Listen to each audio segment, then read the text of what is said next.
What's going on, everybody? It's Jamel Gibbs. Welcome to another YouTube Live. So look, today I got another question from a YouTube subscriber. I'm going to read this question to you. It says, if they are in distress, and when they say they're talking about motivated sellers. Why property owners, okay, they being property owners, if they are distressed, why wouldn't they simply sell the property themselves to a flipper?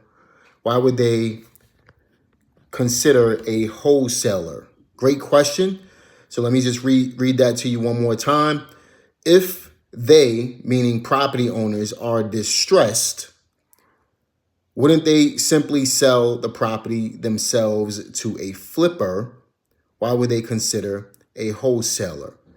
That is a great question, and I thought it was a timely question, so I'm going to go ahead and get that question answered for you. So to keep it really simple, the reason why motivated sellers would sell to a wholesaler or a flipper in general is it's really based on how the wholesaler or the flipper is positioning themselves in the negotiation. So a lot of wholesalers, they'll tell the property owner that they are the buyer. And that's kind of the way you want to come across, even though your intent is to double close, which means you're going to take ownership of the property for a couple minutes and then resell it. Or your intention may be to simply assign a contract. But as long as you have a contract signed by a seller, especially when you're wholesaling, you have what's called a vested interest in the contract. So you can now sell your equitable interest to someone else for a profit. So technically, a wholesaler is a buyer. So to go back to the question, if a seller is distressed, meaning they need to sell a house, right? They don't want to wait around. Wouldn't they simply sell to a flipper? A lot of times, property owners don't know who they're actually selling their property to. And, you know, an investor is an investor is an investor to them. So a lot of property owners don't even know the term wholesaling. Unless you educate them, then they'll never know, right? So another question I get, which is kind of related to this, is why don't people just sell the property themselves? And there's a number of different reasons why people don't sell properties themselves. I'll give you, I think the best way to explain this is in a form of a story. So if you're looking at the thumbnail of this particular video, I posted a property that I currently own, but I bought that property through someone who needed to sell quickly. So I'm going to use that story to kind of tell you why people would rather sell to an investor rather than trying to sell the property on their own. So a couple of months ago, around October, because I closed this, it was early November. I contracted this property. It's November 2023. I ended up, I had a sign, a bandit sign. For those of you who don't know what a bandit sign is, so I have one land. It's one over there right now. But for those of you who don't know what a bandit sign is, it's basically a yellow corrugated plastic sign. You've probably seen it. It's a yard sign that you see on the side of the road. It might say "We buy houses" on it. Simple message. So what I do is I put, every time I have a rehab or a rental property or anything like that going on, I put a sign in front of my property. The reason I put them in front of my property is because the city can't tell me to take my sign down on my property. So if you drive around the city where I live, you're going to see some of my signs up in front of my properties, right? So that's just a great way to hang bandit signs, in my opinion. Anyway, I had a sign out in front of one of the rehabs that I was doing. In fact, it was the rehab. I actually did a full-blown step-by-step video on this particular rehab. It was the blue house that I bought at the auction. I had a sign in front of that particular property, and someone was driving down the street. They called up the number. They saw my contractor out there. He said, call the number. And then ultimately, I ended up at their property. I was having some breakfast with my wife and and our two youngest kids. We stopped breakfast right away, and we were at the house within 15 minutes, right? So we act quick as investors. That's what we do. Lo and behold, there was this guy who, he was in his early 20s. His father passed away at 47, 48 years old. I don't know how he died, but he was a truck driver, and his son inherited the house. So his son had a realtor who was helping him out to sell the property. Now, the realtor understood that the property needed some work. It had some termite damage. It needed some upgrading to the property. And the kid had the money from his life insurance policy to put the money into the property in order to rehab it. But that's not what the kid was looking to do. So we solved the problem of the kid having the money. And we basically said, so if you have the money, why don't you just put the money into the property in order to be able to sell the property? He said, honestly, I just want to get out of it. He said, I'm willing to take a discounted price and just let go of the property. So the kid's concern was speed, right? And that's why that's why a homeowner would come to an investor. It's not because of course they can sell the property. He had a realtor there helping him. He could have went through the realtor, which he did, put the house on the market, which they didn't, right? Because the realtor understood the circumstances as well. But the kid could have listed the house and probably got more money for it. He could have put the money into rehab and get from the insurance policy. He would have had to wait in order for the probate to close out in order to be able to close the deal. So it's going to lead me to another point in just a minute. But long story short, the kid just wanted to get out as quickly as possible.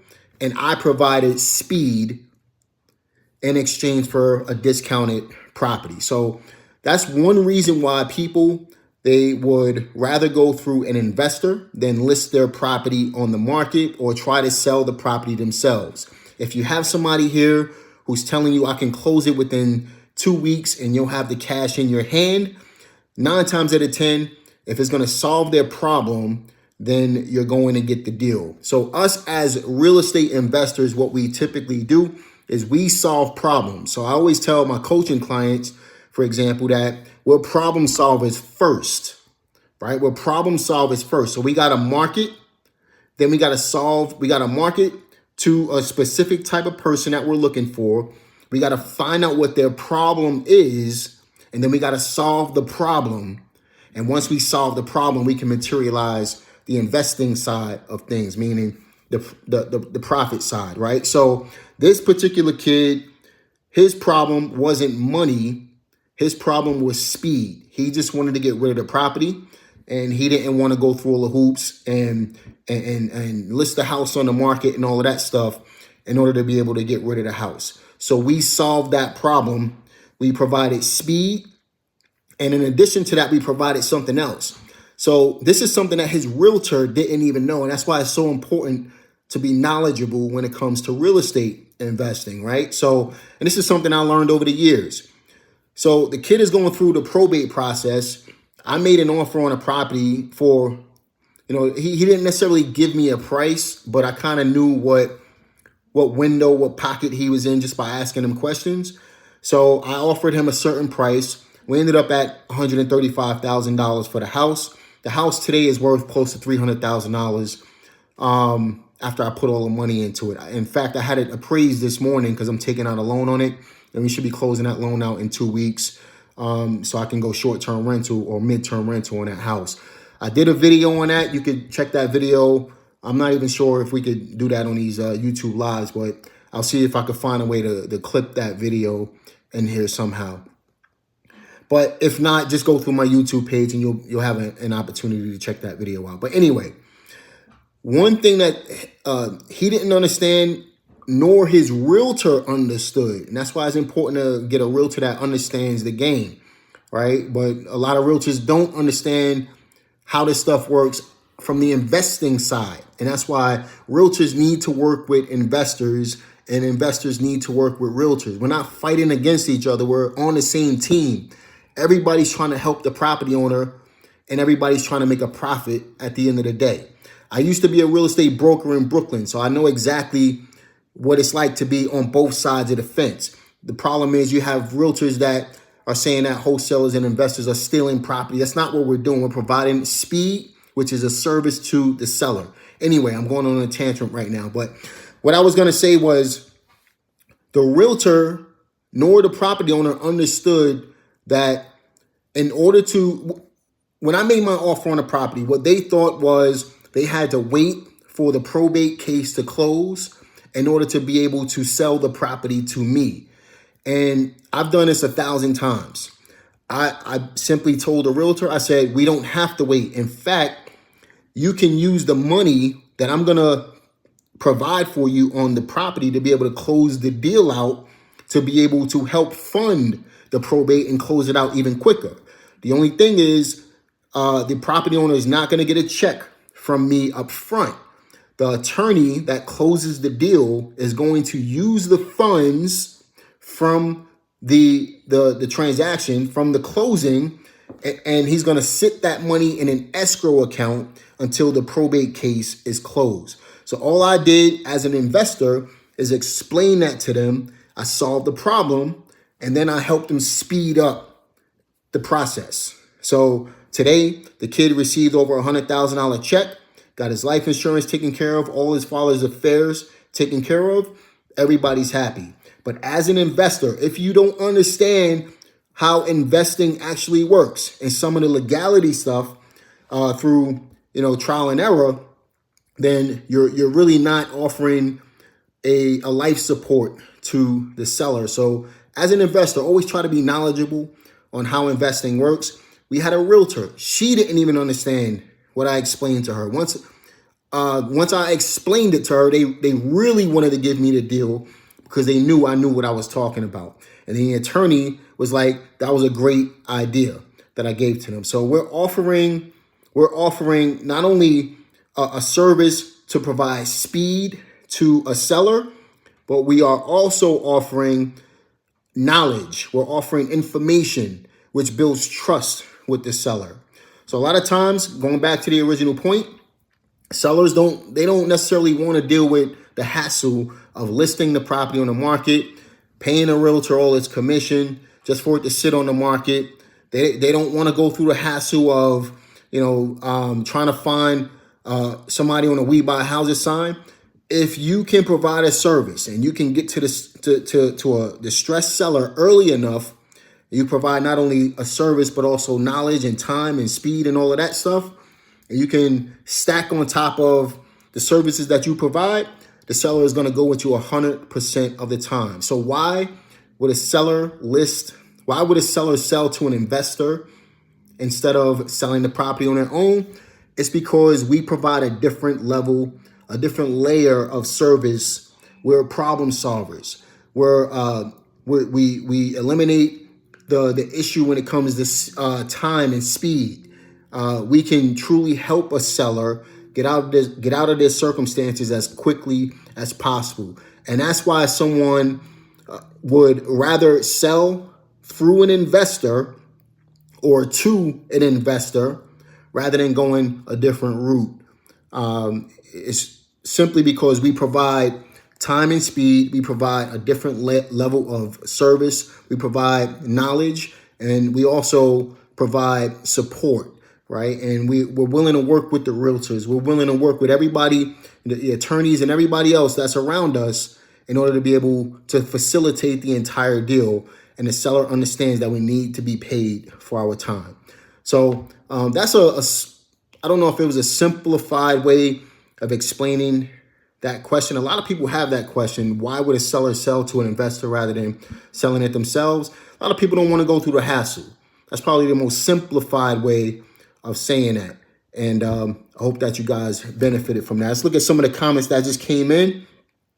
Kevin Bond, what up, my man? I'm in Greensboro, highly motivated to start. Greensboro is there. Okay, a lot. What up? But yeah, that's it, guys. That's the video for today. Hope you all benefited from it. Why would a seller sell to an investor rather than doing it themselves. It really depends on what you're bringing to the table. So the more you can bring to the table to help the seller, the more you increase your chances of getting deals. I remember getting deals. It happens all the time. I get deals from sellers after they've received higher offers than the one that I personally made. It's because I was able to help that seller and understand their needs and be able to address the situation, solve the problem. If you're not solving the problem, then you're never going to get the deal. All right.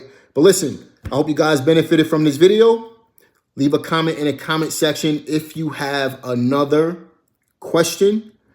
I'm trying to do more of these videos more frequently. So if you have any questions, feel free to ask away. I'm going to be looking at the questions, reviewing them, and then I'm going to go ahead and create another video probably tomorrow. So we'll see what happens. I'll see you guys on the next one. Take care.